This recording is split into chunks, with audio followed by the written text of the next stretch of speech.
చందమామ రావే జాబిల్లి రావే మేడెక్కి రావే మంచి ఫుడ్ తేవే చందమామ రావే. రాత్రిపూట ఎవరన్నా రావే రావే అని పిలుస్తున్నావు? మన చందు నాన్నగారు. చందువా? ఎవర్రా అది? నా తెలియకుండా అమ్మాయిని గోకేస్తున్నావా? అబ్బా చందు అంటే అమ్మాయి కాదు నాన్నగారు, చందమామ. ముందు అది చెప్పు గాడిదే. ఎందుకు ఇప్పుడు ఆ చందమామని ఎందుకు పిలుస్తున్నావు? మీరు ఎలాగా నన్ను అక్కడికి పంపించరు, కనీసం నేను పిలిస్తేనా అది నా దగ్గరకు వద్దేమో అని. ఓహో, దగ్గరకు వస్తే ఏం చేద్దామని? ప్రశాంత్ నీల్ ఆమ్స్ట్రాంగ్ లాగా మూడు మీద లెగ్గట్టి రికార్డ్ నెలకొల్పుదామని నాన్నగారు. ఒరే, అతను ప్రశాంత్ నీల్ ఆమ్స్ట్రాంగ్ కాదురా, బొగ్గేదవా నీల్ ఆమ్స్ట్రాంగ్. అబ్బా ఏదోట్లేండి, నేను కూడా ఆయనలాగే మూడు మీద లెగ్గట్టి మూడు వాక్ చేస్తాను. ఒరే, అందరూ అనుకుంటున్నట్టు నీల్ ఆమ్స్ట్రాంగ్ చంద్రుడి మీద కాలు కాదు కదా, కాలు గోరు కూడా పెట్టలేదు. అదేంటి నాన్నగారు? అవునరా, అదంతా నిజం కాదు. దాని వెనకాతలో పెద్ద కథ ఉంది. అదేంటో తెలుసుకోవాలంటే ఇప్పుడే మన ఫన్మోజీ ఫ్యాక్ట్స్ ఛానల్ ని సబ్స్క్రైబ్ చేసి పక్కనే ఉన్న గంట సింబల్ కొట్టి ఈ వీడియోని ఫుల్ గా చూసేయండి. Let's begin.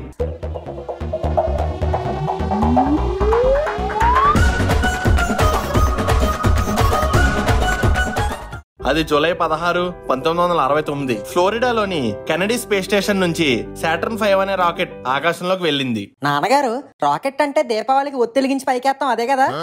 తింగరగా మాట్లాడావంటే నీ ఒత్తి కత్తిరిచ్చేస్తాను. ఆ రాకెట్ దీపావళికి ఒత్తిలిగించేసి ఉత్తుత్తు రాకెట్ కాదు. చంద్రుడి మీదకి వెళ్లిన మాడ్యూల్ ని, అందులో 3 మనుషుల్ని తీసుకెళ్లిన రాకెట్ రా అది.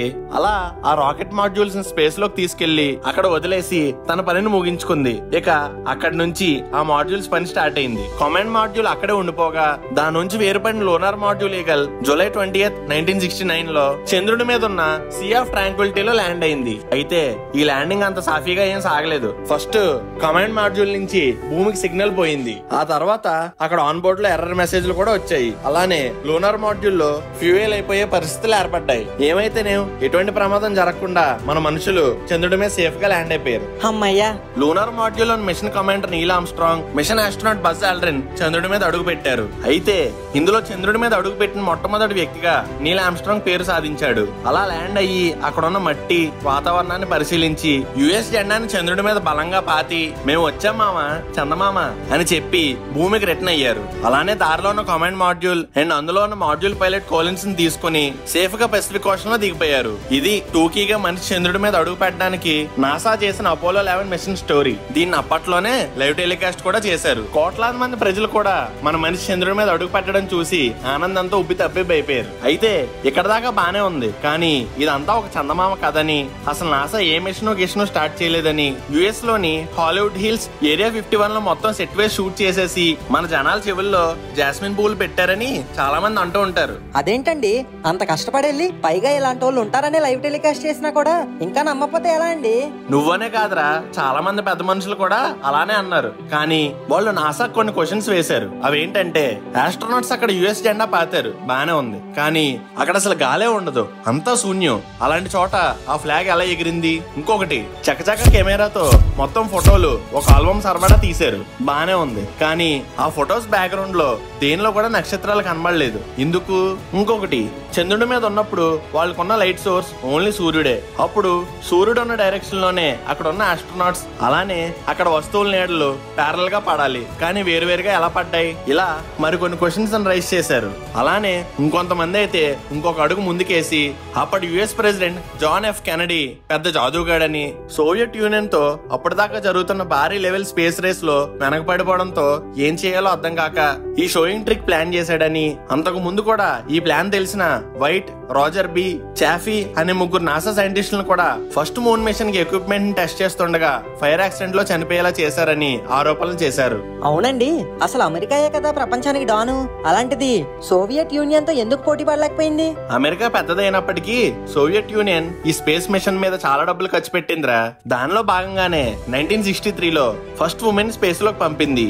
అలాగే 1965లో వాళ్ళ ఆస్ట్రోనాట్ చేత స్పేస్ వాక్ చేయించి ఈ ప్రయోగాలన్నీ కంపెనీ మా కేక్ వాక్ అని ప్రపంచానికి ఒక మెసేజ్ పంపించింది. దాంతో తామందరి ముందు ఎక్కడ వీక్ అయిపోతామేమో అని ఆ ఆలోచనతో అప్పటి జాన్ ఎఫ్ కెనడీ ఈ మిషన్ అనౌన్స్ చేశారని అనేవారు. అసలు ఈ రూమర్స్ అన్నిటికీ ముందు నిప్పురవ రాజేసింది మాత్రం విలియం కేసింగ్ అనే ఫార్మర్ టెక్నికల్ రైటర్. అతను రాకెట్ ఇంజన్స్ తయారు చేసే ఒక కంపెనీలో వర్క్ చేసేవాడు. అతను చెప్పింది ఏంటంటే అసలు నాసా దగ్గర మూన్ మీదకి మనుషులు పంపేంత టెక్నాలజీయే లేదని, అదంతా ఒక నాటకం అని, ఇంకా కావాలంటే నేను ఒక బుక్ రాస్తున్నా చదువుకోండి అంటూ 1976 లో we never went to the moon America's $30 billion swindle అనే పుస్తకాన్ని రాశాడు. మనోడు రైస్ చేసిన ప్రశ్నలకి అప్పటి యుఎస్ పాపులేషన్ లో 28% మంది అవును నువ్వు చెప్పిందే కరెక్ట్ అని, గవర్నమెంట్ మనకు టోపీ పెట్టి మోసం చేసిందని నమ్మారు. అలానే ఈ మూన్ ల్యాండింగ్ షూటింగ్ అంతా అప్పటి స్టార్ డైరెక్టర్ అయిన స్టాన్లీ క్యూబ్రిక్ డైరెక్షన్ లోనే జరిగిందని, అతను సినిమా తీసినట్టు తీసేసి మనకు సున్నం రాశాడని గట్టిగా నమ్మారు. ఇక ఈ మాటలన్నీ విని విని విసిగెత్తిపోయిన నాసా వాళ్ళు కామోష్ అని వీళ్ళు అడిగిన ప్రశ్నలన్నిటికీ క్లియర్ గా సమాధానం చెప్పడం స్టార్ట్ చేశారు. ప్రశ్న అంటే ఫస్ట్ మీరు చెప్పినట్టు జెండా, చొక్కలు, నీడ అయ్యారా? అసలు ఫ్లాగ్ అక్కడ ఎలా ఎగురుతుందనే క్వశ్చన్ కి నాసా ఇచ్చిన సమాధానం ఏంటంటే మాకు ఆల్రెడీ అక్కడ వాతావరణం గురించి ఐడియా ఉంది, దానికి తగ్గట్టుగానే ఈ ఫ్లాగ్ ని స్పెషల్ గా డిజైన్ చేపించాం.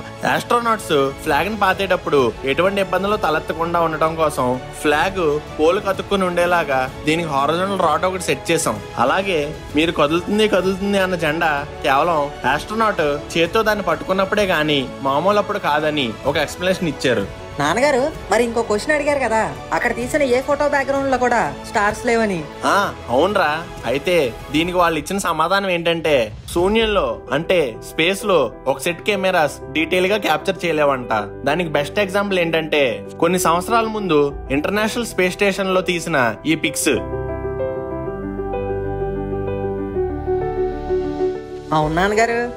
ఇంకోటి షాడో సరిగ్గా లేవు, అక్కడ ఉన్న లైట్ ఓన్లీ సన్ లైటే కదా, కానీ రెండు వైపుల నుంచి లైట్ వస్తున్నట్టు ప్యారలల్ గా కాకుండా అలా ఆపోజిట్ డైరెక్షన్ లో షాడోస్ పడుతున్నాయి. ఏంటంటే దానికి చంద్రుడి ఉపరితలం కూడా కాంతిని రిఫ్లెక్ట్ చేస్తుందని, అలానే మనోళ్ళు వేసుకున్న స్పేస్ సూట్ కూడా అంతే అని, దీనికి తోడు చంద్రుడి ఉపరితలం కూడా సరిసమానంగా ఉండకపోవడం ఇలా నీడలు ప్యారల్ గా పడకపోవడానికి ఒక కారణం అని అన్నారు. ఇవే కాకుండా కనిపిస్తున్న ఈ ఫోటోలో ఆల్డ్రిన్ ని నీల్ ఆర్మ్స్ట్రాంగ్ చేతిలో కెమెరా లేకుండా ఎలా ఫోటో తీశాడు అని, అతని చేతిలో కెమెరా లేకపోవడం ఆల్డ్రిన్ వైజర్ లో స్పష్టంగా కనిపిస్తుందని డౌట్స్ పెట్టారు. దీనికి నాసా వాళ్ళు అతని సూటు ముందు భాగంలో కెమెరా సెట్ చేశామని, సో అందుకే నీల్ చేతిలో కెమెరా లేదని స్పష్టం చేశారు. మన వాళ్ళు చెప్పినవన్నీ నాకు సాటిస్ఫాక్షన్ గానే అనిపించాయండి, కానీ రాయి ఫోటో మీద ఏదో తేడా కొడుతుంది. ఎందుకురా? జూమ్ చేసి చూడండి, దాని మీద సి అనే అక్షరం ఉంది. ఓ అదా, నువ్వు ఇంకా సి అక్షరం గురించే చెప్పావు. ఇంకొంతమంది అయితే ఏకంగా రాయ సెట్ ప్రాపర్టీ అని, నాసా మోసం చేసిందని పెద్ద డిస్కషనే పెట్టారు. కానీ దీనికి నాసా ఇచ్చిన కన్క్లూజన్ ఏంటంటే ఇది 100% చంద్రుడి మీద రాయే అని, ఏదో చిన్న దారం లాంటి పదార్థం ఉండటం వల్ల లేక చిన్న ఘాటు ఉండడం వల్ల ఇలా కనబడుతుందని చెప్పారు. ఇవనే కాదురా, వెస్ట్రన్ ఆస్ట్రేలియాలోని పెర్త్కి చెందిన ఉనా రొనాల్డో అనే ఆవిడ కూడా అపోలో 11 లైవ్ బ్రాడ్కాస్ట్ టీవీలో వస్తున్నప్పుడు అందులో 5-6 సెకండ్ల పాటు కోకోకోలా బాటిల్ రోల్స్ చూశానని చెప్పింది. ఈ న్యూస్ గురించి ఏ న్యూస్ పేపర్ లోనూ రాలేదని, ఇలా చూసినట్టు కూడా ఎవరూ రిపోర్ట్ చేయలేదని, ఆమె మతి ప్రేమించి అలా మాట్లాడుతుందని నాసా సమాధానం ఇచ్చింది. అసలు ఏంటండి ఈ డౌట్లకు అంతే లేదా? లేదు. నెక్స్ట్ వినిపించిన డౌట్ ఏంటంటే 17 టన్నుల లూనార్ మాడ్యూల్ చంద్రుడి మీద ల్యాండ్ అయినప్పుడు ఎటువంటి గుర్తు పడలేదట, కానీ నీల్ ఆర్మ్స్ట్రాంగ్ కాల్ పెట్టినప్పుడు మాత్రమే అచ్చు చక్కగా పడిందంట. ఇక్కడ అసలు మ్యాటర్ ఏంటంటే ఫుల్ ఫ్యూయల్ తో క్రూతో కలిసి దగ్గర 15,000 కేజీలు వెయిట్ తో ఉన్న మాడ్యూల్ క్రమక్రమంగా 1,200 కేజీలకు తగ్గిందంట. అలానే ఆస్ట్రోనాట్స్ ఆ ల్యాండర్ కన్నా తక్కువ బరువు అయినప్పటికీ వాళ్ళ బూట్స్ ల్యాండర్ ఫుట్ ప్యాడ్స్ కన్నా ఎక్కువ బరువు అవడం వలన మాస్ కన్నా ప్రెజర్ మ్యాటర్స్ కాబట్టి అక్కడ ఆ మాడ్యూల్ దిగినప్పుడు ఎటువంటి గుర్తు పడలేదని నాసా చెప్పింది. అనే ఇక్కడ జనాలకి ఇంకా డౌట్ రైజ్ చేసిన మ్యాటర్ ఏంటంటే ఈ మిషన్ కి సంబంధించిన ఏ మిషన్స్ యొక్క బ్లూ ప్రింట్స్ గానీ, డిజైన్స్ గానీ, డెవలప్మెంట్ డ్రాయింగ్స్ గానీ నాసా దగ్గర లేవంట. అవే కాదు, హై క్వాలిటీ వీడియో, టెలిమెట్రీ ఉన్న డేటా టైప్ కూడా నాసా దగ్గర మిస్ అయిందంట. చాలా విచిత్రంగా ఉంది కదా. ఈ అపోలో 11 మిషన్ జరిగి 50 ఏళ్ళు గడిచిపోయినా ఇప్పటికీ చాలా మంది దీని మీద డౌట్స్ రైజ్ చేస్తూనే ఉన్నారు. అలాగే వీటికి సమాధానాలు చెప్తూ నాసా ఫ్యాక్ట్ షీట్స్ రిలీజ్ చేస్తూనే ఉంది. అసలు వీటన్నిటి బట్టి మీకేమనిపిస్తుంది నాన్నగారు? ఇదంతా రియలా డమ్మీయా? నాకు డౌటేరా, కానీ చైనా వాళ్ళు ఆ మధ్యన లూనార్ ప్రోబ్ చేంజ్ అనే ఒక మిషన్ లో భాగంగా 2010లో లూనార్ సర్ఫేస్ ని తీసిన పిక్స్, అలాగే రీసెంట్ గా నాసా లూనార్ రికగ్నైజెన్స్ ఆర్బిటర్ చూపెట్టిన ఫొటోస్ లో అప్పుడు అక్కడే ఉండిపోయిన ఈగల్ లూనార్ ల్యాండర్ క్లియర్ గా కనిపిస్తుంది. దీన్ని బట్టి చూస్తుంటే నిజమనే అనుకోవచ్చు. సుమారు అక్కడి నుంచి 382 కేజీల రాయిని తీసుకుని వచ్చారు. అలానే దాదాపు 4 లక్షల మంది సైంటిస్టులు, ఇంజనీర్లు, టెక్నాలజిస్టులు, మెకానిస్టులు, ఎలక్ట్రీషియన్స్, కాంట్రాక్టర్స్ ఈ అపోలో ప్రోగ్రామ్ కోసం పనిచేశారనే విషయాలు కొంచెం నమ్మబుద్ధి కాకపోయినా నమ్మటంలో తప్పులేదు. కాబట్టి నమ్మొచ్చు.